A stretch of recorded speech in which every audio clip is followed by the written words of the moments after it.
Саламатсыздарбы, түз эфирде Лондон BBC Кыргыз кызматы эл аралык жана спорт жаңылыктары менен тааныштырып, Акчулпон Койчиева.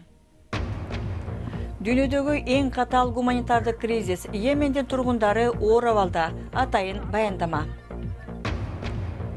Кыргызстанда латын арибин киргизүү сунушу талкууланууда. Окумуштуулар кыргыз тилине ылайыкташкан латын жазмасынын жаңы долбоорун иштеп чыгышты.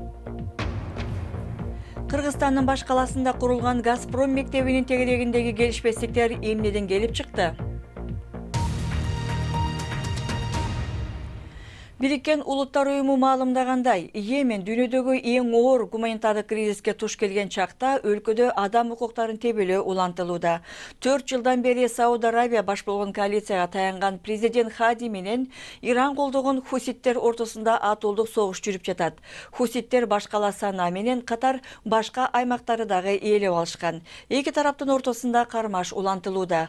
Гуманитардык жардам кирип жаткан Ходейда портунан кабарчыбыз Навал Аль-Магафи баяндайт. Мухаммед аза күтүп жаткан аталардын бири. Йемендеги каардуу согушта ал катуу жабыркаган шаардагы үйүндө эмнелер калганын көрүүдө. Бир канча күн мурун эле ал уктап жатканда ушул жерге артиллериялык ок түшкөн. Мухаммед мага баарына жардам берүү мүмкүн эмес болчу дейт. Ажатканадан чыгып карасам, баары талкаланыптыр. Анан үй бүлө мүчөлөрүмдүн сөөгү ар жерде чачылып жатканын көрдүм. Аларды сактап калууга аракет кылдым, бирок өтө кеч болчу. Кызынын оюнчуктары кала берди, бирок кыз аларды эми башка ойной албайт. Ошол түнү Мухаммед 6 жаштагы Равана аттуу кызынан, жубайынан, эжесинен жана апасынан айрылды. Үй бүлөсүнүн калган мүчөлөрүн ооруканада аман алып калышты. Мухаммеддин 1 жаштагы экинчи кызы Реталдын көзүнө сынык тийген. Эми анын көрүүсү калыбына келбеши мүмкүн. Кызы өтө жаш болгондуктан алардын башынан эмне өткөнүн түшүнбөйт. Үй бүлө 1 жыл мурун согуштан улам качып, кайра жаңы эле үйүнө кайтып келген эле. Азыр келгенине өкүнүүдө. Бүтүн үй бүлө ушул жерде турат. Аларды түйшөлткөн бир маселе чыгууда. Учурда үйү талкалангандыктан, ооруканадан чыгарылгандан кийин алар кайда барарын билбей турушат. Шаар боюнча миңдеген адамдар өз үйүн таштап качышкан. Үйүндө калгандар келечегинен кабатыр. Бул жергиликтүү базар кымгуут болгону менен 2 квартал ыракта салгылашуу уланууда. Хути козголоңчуларынын командирин ээрчип бардык. Ал мага шаарда согуш кантип уланып жатканын көрсөтүүдө. Өкмөт күчтөрү тиги имараттардын артында жайгашкан. Алар шаарды курчоого алууда. Ал жерде күнүгө аткылоо болот. Бул тургундар жашаган район. Адамдарды күнүгө согушка тартышып, жай тургундар каза болууда. Шаар боюнча ок атышуу токтошу керек болчу. 10 ай мурда Бириккен Улуттар уюмунун ортомчулугу менен жетишилген келишим Йемен үчүн үмүт отун жандырган. Бирок андан бери эки тарап тең тургундар жашаган аймакты аткылап жатат деп дагы да бири-бирин айыптоодо. Тынчтык эч качан орночууда эмес. Айланасындагы шаар кыйрап, тургундар аман калуу аргасын көрүүдө. Ахмед Салям бул жерде кызы Захра менен жашайт. Алар аткылоодон тирүү калганы менен коркуп калышкан. Кол салуулар болгонун уксам коркуп баштайм. Өзүмдү коерго жер таппай корком. Мына мынтип калтырап калам. Ахмед мага ачка каламбы деген коркунуч, бомбалоодон да жаман экендигин айтат. Бүгүн эртең мененкиге жегенге эч нерсебиз жок. Түшкүгө бир нерсе издеп күнү бою жүрүп, калган каткан нерселерди таап келдим. Антпесе таптакыр эч нерсебиз жок. Шаардын сыртында 10 миңдеген адамдар мынтип лагерде күн кечирүүдө. Бирок йемендиктер кайда качып барбасын, согуштун каарынан качып кутула алчууда эмес. Йеменде тургундар каары согуштун азабын тартып, гуманитардык кризиске туш болууда. Бул жана башка орчундуу жаңылыктарды уюлдук телефондоруңар аркылуу интернет сайтыбыздан окуңуздар. Биздин дарек BBC Чекит.com /кыргыз.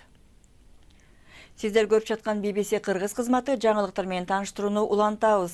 Кытай өкмөтү 20 күндөн бери дайыны табылбай жаткан тайвандык ишкерди улуттук коопсуздукка коркунуч келтирди деген негизде камакка алганын билдирди.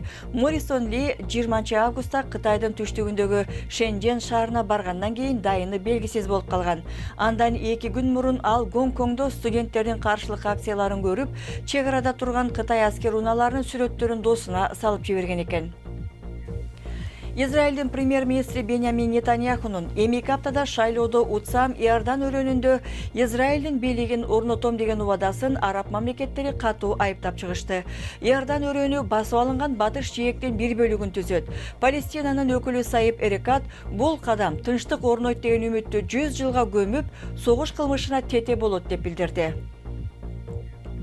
Жаңы иликтөө көрсөткөндөй, Кытайдагы америкалык ишкерлердин 75% АКШ менен Кытай ортосундагы соода согушу алардын бизнесине залакасын тийгизип жатат деп эсептешет. Сурамжылоого катышкан компаниялардын жарымы америкалык тарифтер алардын кирешесин кыскартып койгонун билдирген. Президент Трамп болсо, америкалык тарифтер Кытай бизнестерине зыян кылып, америкалыктарга пайдалуу болду деп айткан эле.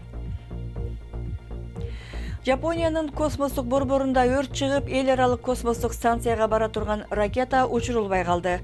Борбор өлкөнүн түштүк батышындагы Танегашима аралында жайгашкан.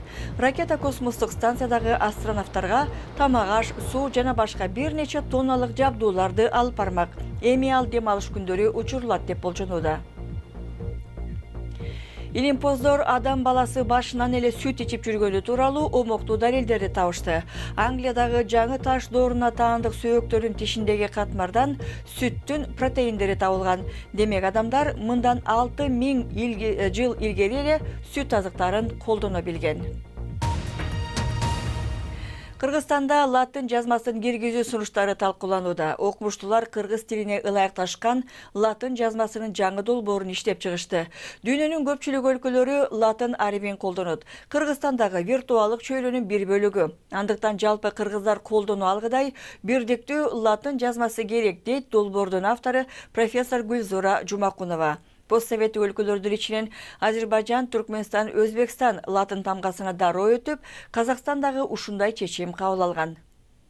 Азыр дүйнө өз ара байланыш тили катары англис тилин алып алды. Дүйнө азыр жазуу катары, жазуу каражаты катары латын тамгасына өттү.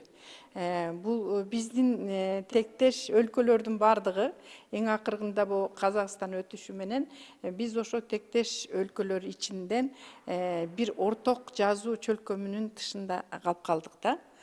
Мунун албетте бир топ себептери бар деп ойлойм. Бул себептерден улам Кыргызстан азырынча латын алфавитине өтүүнү кечеңдетип турганы менен бул заманыбыздын зарылчылыгы. Бул зарылчылыктын өтүүнүн кыйынчылыктарын биздин элибиз, жарандарыбыз тартып атат. Бул жалгыз калуунун өзү эле бир суроо жаратпай койбойт. Кыргызстанда быйыл жалпы өлкө боюнча 15 жаңы мамлекеттик мектеп курулуп бүтүп ишке берилди. Анын ичинен Бишкекте курулган Газпром Кыргызстан мектебинин жеке менчик фондго ижарага өтүп кетиши эң көп нааразылык жаратты. Бишкектен кабарчыбыз Руфат Эргешев баяндайт.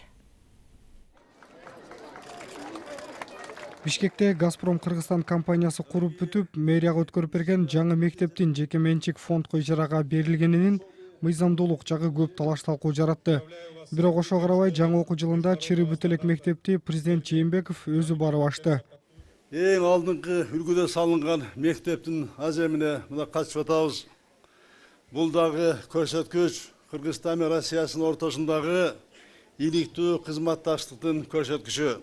Азыркы санариптештүү доорунда ушундай алдыңкы заманбап технология менен жабдылган мектептерди көбөйтүү биздин максатыбыз. Газпром Кыргызстан мектеби 960 окуучуга эсептелген. Жалаң орус тилинде окутулат. Эң жаңы техникалар менен жабдылган спорттук зал жана бассейндери да бар.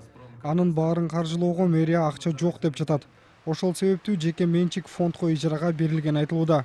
Анда окугандар эми айына 22 000 сом төлөп окушу керек. Мамлекеттик мектепте акча алып окутуп жатканы тууралуу маселе жогорку кеңеште да бир нече жолу көтөрүлдү. Газпром жакты дагы угуп көрдүк. Алар айтып атышат, биз аны мектепти иштетип кетүүгө акча керек экен депчи. Бирок мен макул эмесмин. Негизинен ушундай чоң, жакшы мектеп, эң жакшы жер берилген мамлекет тарабынан. Бардык жагы камсыздалган, электроэнергия жагынанчы, жанагы камсыздап беришкен да куруу иштеринчи. Анан гор кеңеш бул жерде мындай алсыздыгын, чабалдыгын көрсөтүп койду, шаардык кеңешчи. Алар чогулуп элге так даана маалымат берип, бул маселе коомдун талкуусунан өтүш керек эле. Ушул жыл өтсүн, макул. Чечим чыгарылып калды, бирок кайра карап чыгыш керек. Активисттер менен блогерлер аталган мектеп өлкөдөгү социалдык теңсиздиктин эң оор койгон далилдүү көрүнүшү болуп калды деп жатышат. Анткени мүмкүнчүлүгү чектелген балдарга 25% гана орун берилген. Калгандары акча төлөшү керек. Бирок шаардык бийлик социалдык теңсиздик болуп жатат деген пикирге макул эмес. Биздин бюджетке ошол жердин бир жылдык төлөй турган акчасы 20-21 миллион сом болуп атат. Ошол 3 жылдык акчага биз ушул мектепке окшош дагы бир мектепти куруп салып атабыз. Ошондуктан шарттары тигилерге дагы жакты, бизге дагы жакты. Орто жерден биздин муниципалитет акча дагы таап калып атат. Кыргызстандын баш мыйзамында мамлекеттик мектепте билим алуу акысыз деп жазылган. Ал эми мамлекеттик мектепти ижарага берип, акы төлөтүп окутуу конституциялык мыйзам бузууга жатабы же жокпу деген эң негизги суроо болуп жатат. Конституция 45-чи беренеси баары бузулду. Мен азыр биринчи Москвага, Миллерге, Газпромго ошо центральный офисине кайрылайын, ачык кат жасам, анан Путинге кайрылам. Ал деле совет директоров баарын деле телдейт да. Анан аяктан эме эчтеке чыкпаса, анда бияка уже биздин өзүбүздүн правоохранительный органдарга кайрылам. Мектепти куруп берген Газпром компаниясы бул өлкөнүн базарын газ менен камсыз кылган орусиялык монополист компания.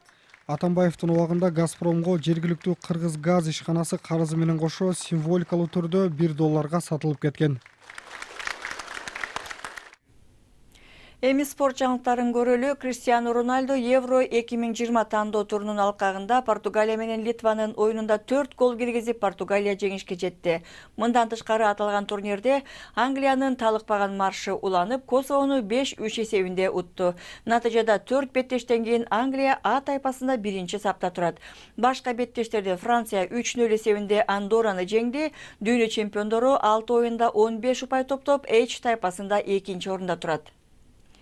Перу Лос-Анджелесте өткөн оюнда Бразилияны 1-0 эсебинде утуп алды. Буга чейин Бразилия 17 беттеште катары менен жеңип келаткан. Луис Абрам 84-мүнөттө гана биринчи голду киргизген. Муну менен дүйнөнүн 5 жолку чемпиону былтыртан бери биринчи жолу утулду. Бразилия июлда Америка кубогунда Перуну 3-1 эсебинде жеңген эле. Эми бул эр жүрөктөргө баа бериңиздер. Фристайл мотокросс атлеттери Джош Шихан, Джексон Стронг жана Люк Акерман алгачкы жолу үчөө чогуу 2 катар сальто жасашкан. Түрктөр 2020 жылы май айында Уэльсте өтүүчү дүйнөлүк Нитро оюндарына карата көрсөтүлдү.